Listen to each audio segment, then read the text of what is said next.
जय गुरु जी, शुक्राना गुरु जी, अनंतम अनंतम शुक्राना गुरु जी, प्यारी प्यारी संगत को जय गुरु जी। संगत जी कहते हैं ना कि गुरु जी का स्वरूप भी हम एक बार देख लें, तब से गुरु जी हमें अपने साथ जोड़ लेते हैं।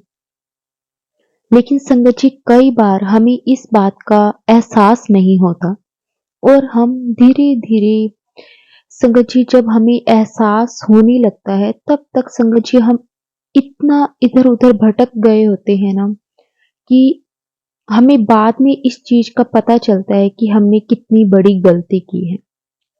संगत जी आज का सत्संग बहुत प्यारा सत्संग है। संगत जी आज का जो सत्संग है वो हमारे साथ विमी आंटी जी ने शेयर किया है। संगत जी सत्संग शुरू करने से पहले हम गुरु जी का मंत्र जाप करेंगे, फिर हम सत्संग को शुरू करेंगे। ओम नमः शिवाय, शिवजी सदा सहाय। ओम नमः शिवाय, गुरुजी सदा सहाय। जय गुरुजी, शुक्राना गुरुजी। संगत जी आंटी जी ने 2008 में गुरुजी का स्वरूप पहली बार अपनी किसी फ्रेंड के घर पे देखा था।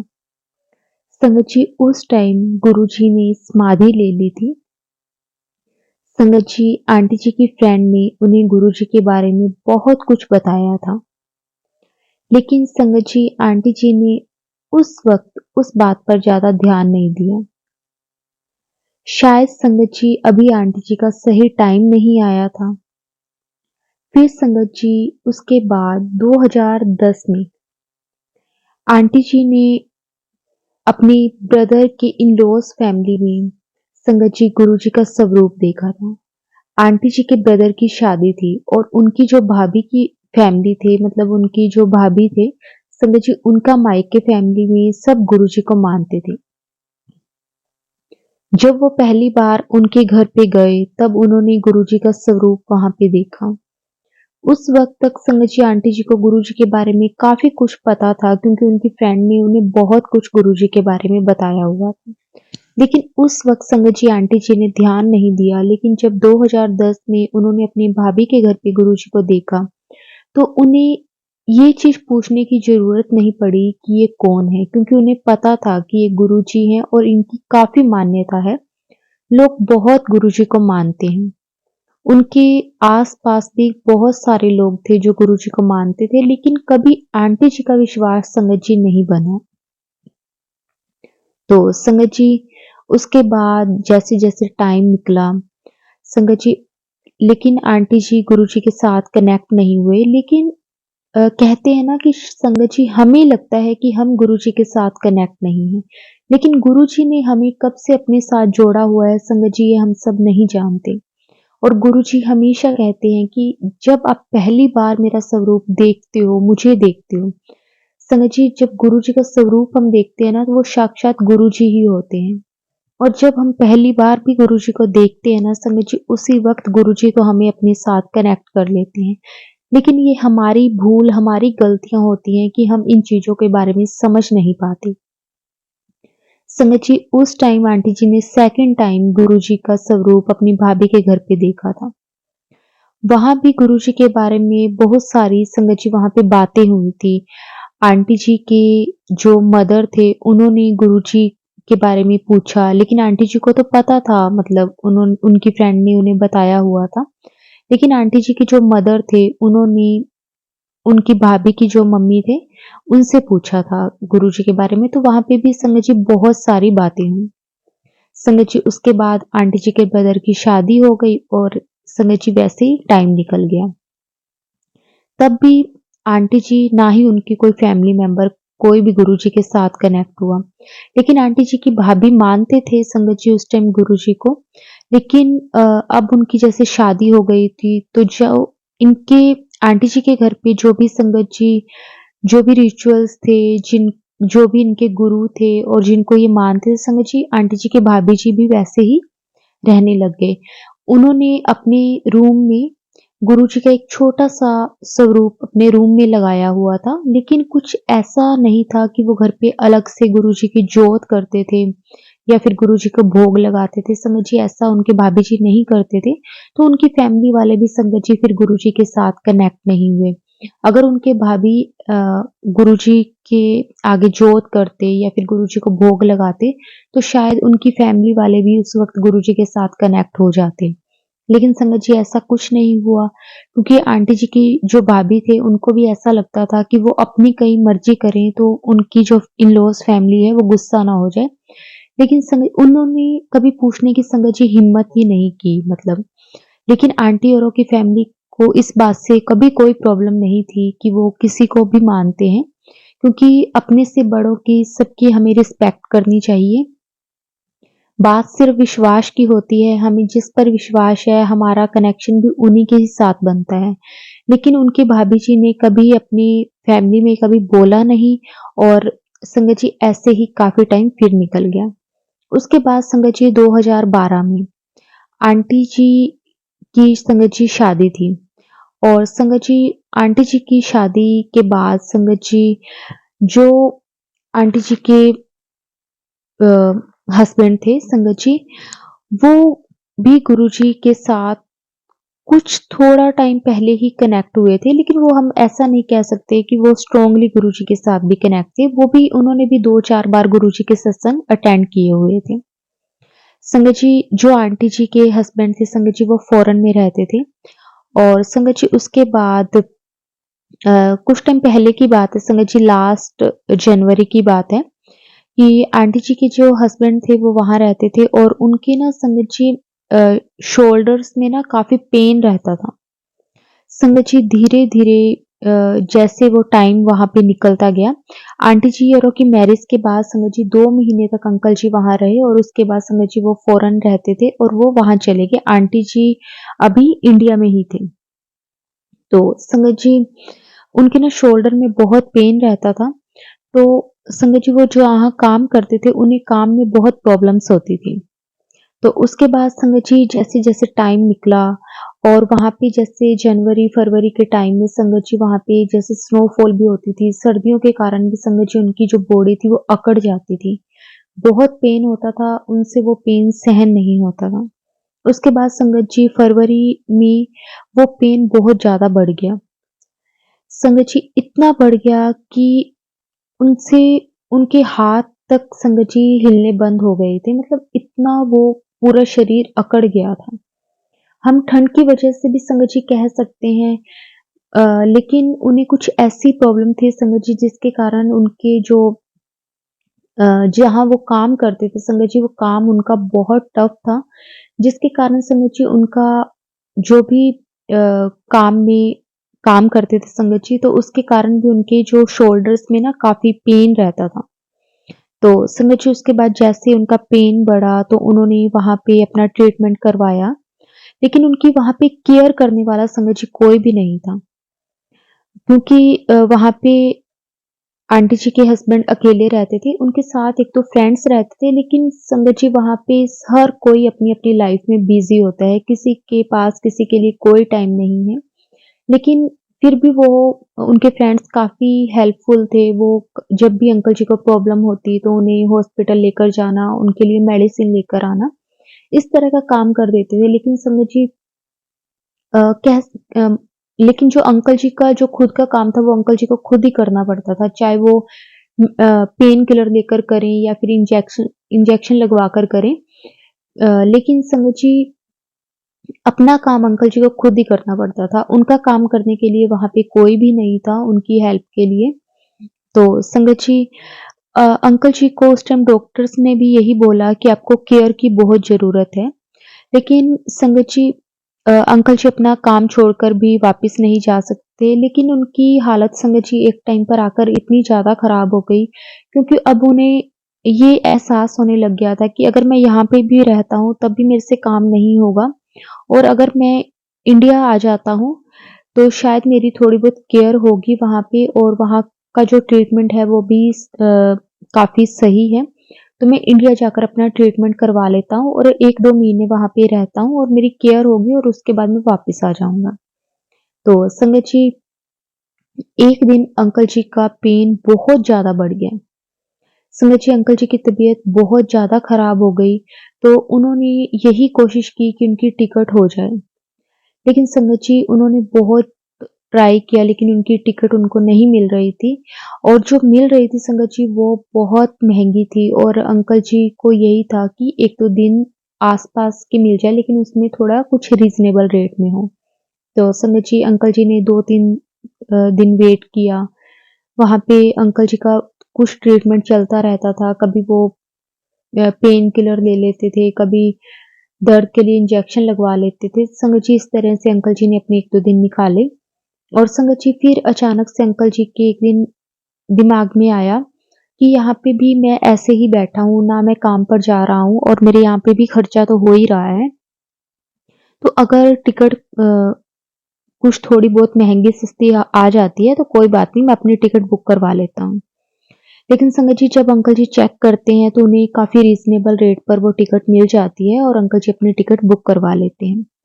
संगत जी उसके बाद जब वो इंडिया आते हैं, तो संगत जी फिर इंडिया जब उन्होंने आना होता है, तो आंटी जी अ, और आंटी जी की जो मदर हैं वो अंकल जी को एयरपोर्ट पे लेने जाते हैं।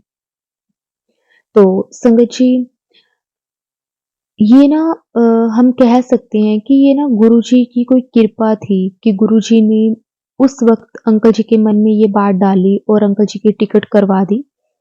लेकिन संगत जी अ, गुरुजी हमारे साथ चलो आंटी जी ना हमेशा यही गुरुजी को बोलते होते थे कि गुरुजी आप हमारे साथ चलो।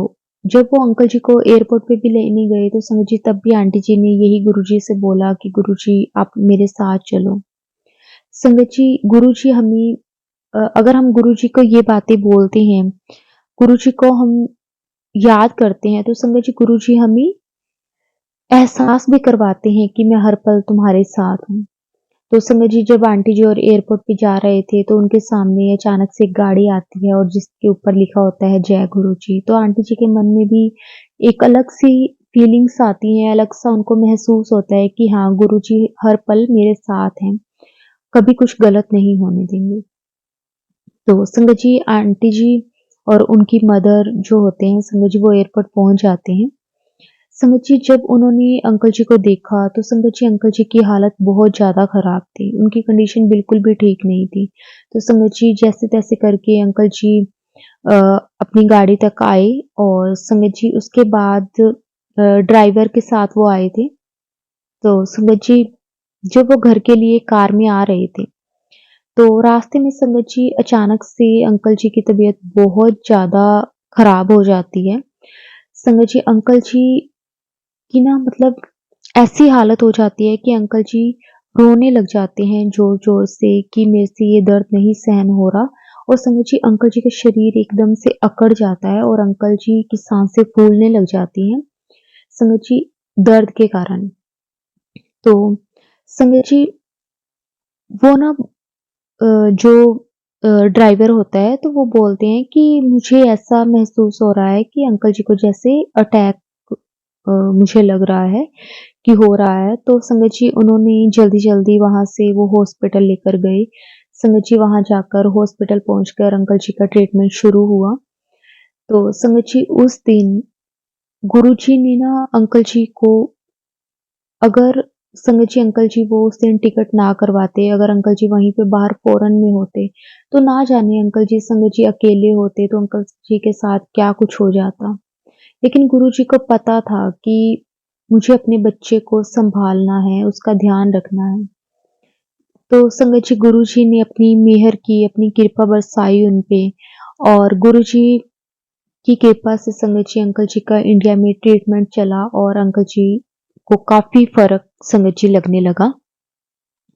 2-4 दिन तक अंकल जी को हॉस्पिटल में एडमिट रखा गया क्योंकि अंकल जी की उस टाइम कंडीशन संगत जी बहुत ज़्यादा ख़राब थी और संगत जी उसके बाद गुरुजी ने इतनी मेहर की कि अंकल जी का जो भी ट्रीटमेंट था संगत जी वो बहुत सही रेट में मतलब होना शुरू हो गया। तो उसके बाद संगत जी अंकल जी 2 महीने की छुट्टी पर आए थे। तो उन्होंने लेकिन संगत जी उस दिन जो कुछ भी हुआ वो गुरुजी का ही मिरेकल्स था। संगत जी आंटी जी गुरुजी का हर पल मंत्र जाप कर रहे थे। गुरुजी आपकी कृपा से, आपकी ब्लेसिंग से अंकल जी बिल्कुल ठीक हो जाएँ। संगत जी जब से आंटी जी अ, अपने ससुराल में आए थे, उनके हस्बैंड गुरुजी को मानते थे, तो उसके बाद समझिए आंटी जी का भी कनेक्शन गुरुजी के साथ बनने लग गया था। तो जब अंकल जी की हालत संगत जी इस तरह से हो गई थी, तो आंटी जी गुरुजी को याद कर रहे थे बार-बार कि गुरुजी अंकल जी गुरु आपको बहुत मानते हैं, तो आप ही इनका ध्यान रखना। वो गुरुजी का मंत्र जाप कर रहे थे, गुरुजी की कृपा से संगत जी उस दिन गुरुजी ने अंकल जी को सँभाला और गुरुजी ने अंकल जी का हाथ पकड़ा था क्योंकि संगत जी अंकल जी को उस दिन आना नहीं था।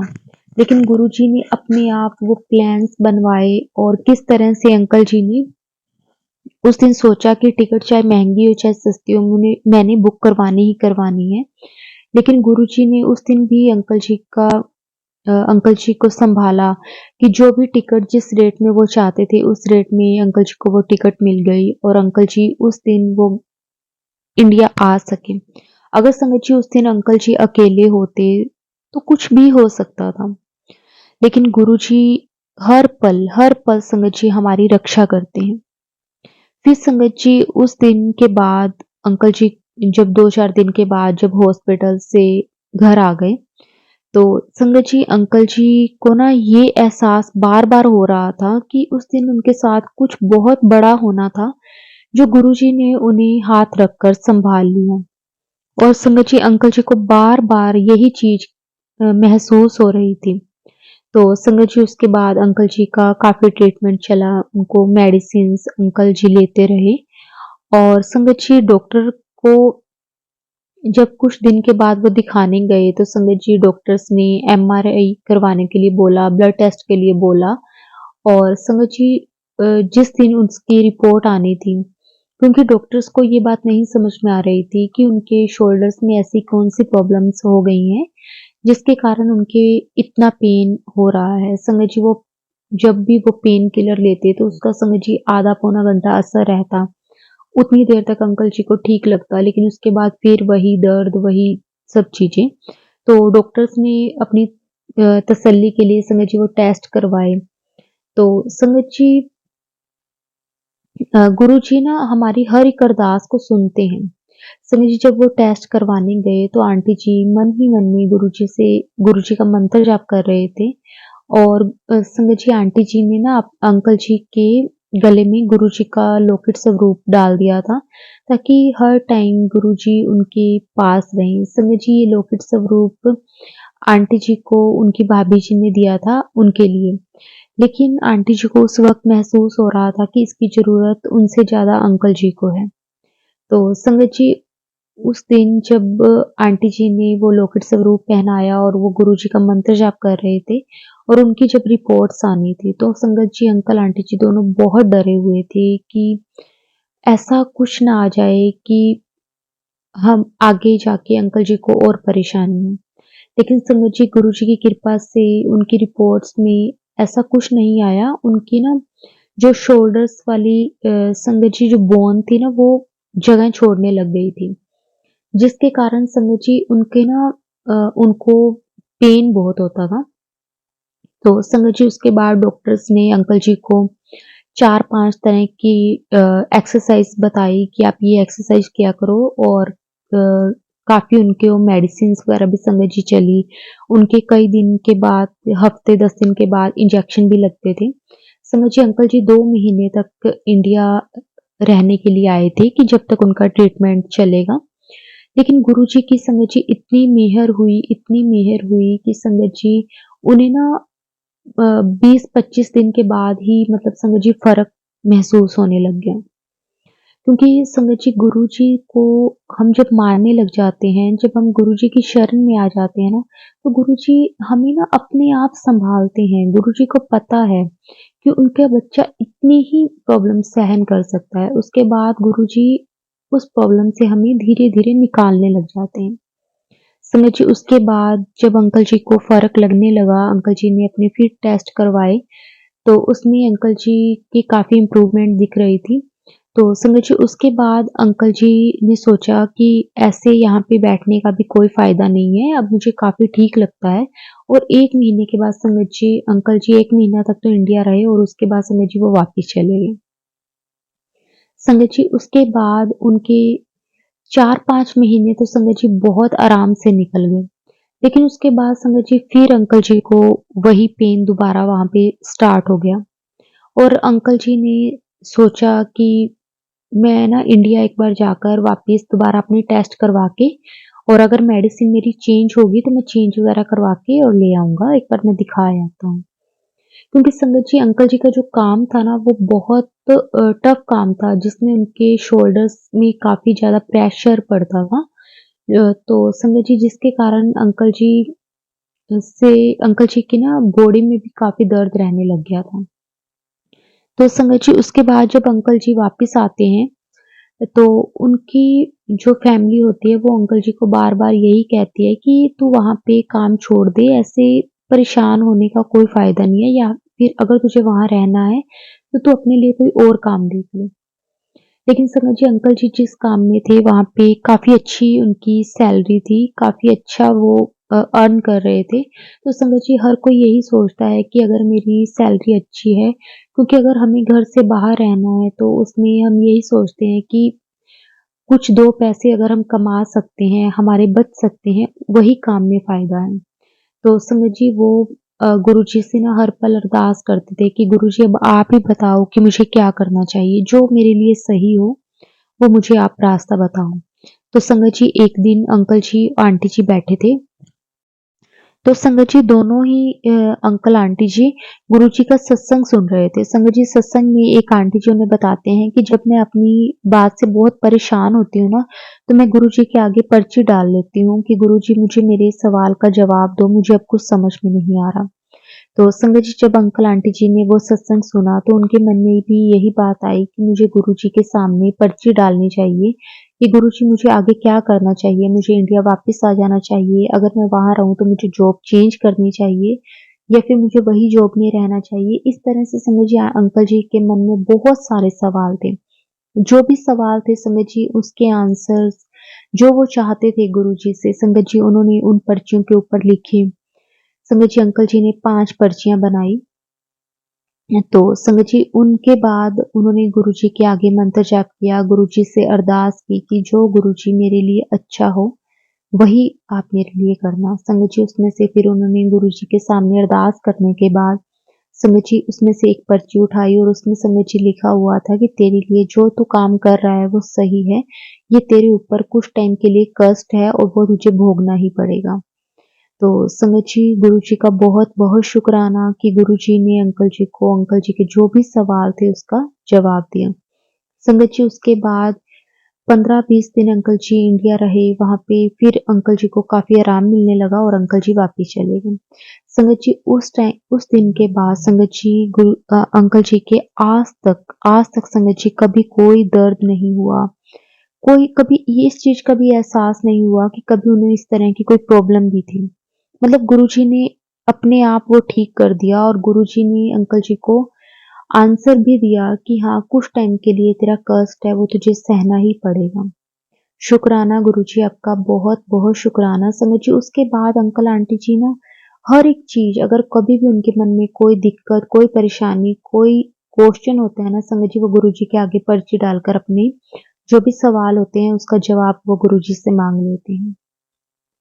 संगत जी गुरुजी तो हर पल हमारी सुनते हैं, हमारा ध्यान रखते हैं, लेकिन कई बार हमें ऐसा लगता है कि अब आगे क्या होगा? कैसे होगा? तो संगत जी गुरुजी हमारी सुनते हैं, अगर हम गुरुजी से सच्चे मन से अरदास करते हैं, तो गुरुजी हमारी हर एक अरदास को कबूल करते हैं। शुक्राना गुरुजी आपका बहुत-बहुत शुक्राना। संगत जी और भी बहुत सत्संग है आंटी जी के, लेकिन ये आंटी जी का बहुत बड़ा सत्संग था कि गुरुजी ने किस तरह से उन पर कृपा मेहर की और अब अंकल जी का जो भी प्रॉब्लम्स थी वो बिल्कुल दूर हो गई। शुक्राना गुरुजी आपका बहुत-बहुत शुक्राना। गुरुजी बस ऐसे ही सारी संगत के हर पल अंग संग रहें। कोई भी परेशानी आए तो संगत जी गुरुजी उसे खत्म कर दें। बस अपनी ब्लेसिंग्स हर एक संगत पर बरसाते रहें। शुक्राना गुरुजी, आपका बहुत-बहुत शुक्राना। जय गुरु जी, शुक्राना गुरु जी, जय गुरु जी संगत जी, जय गुरु जी।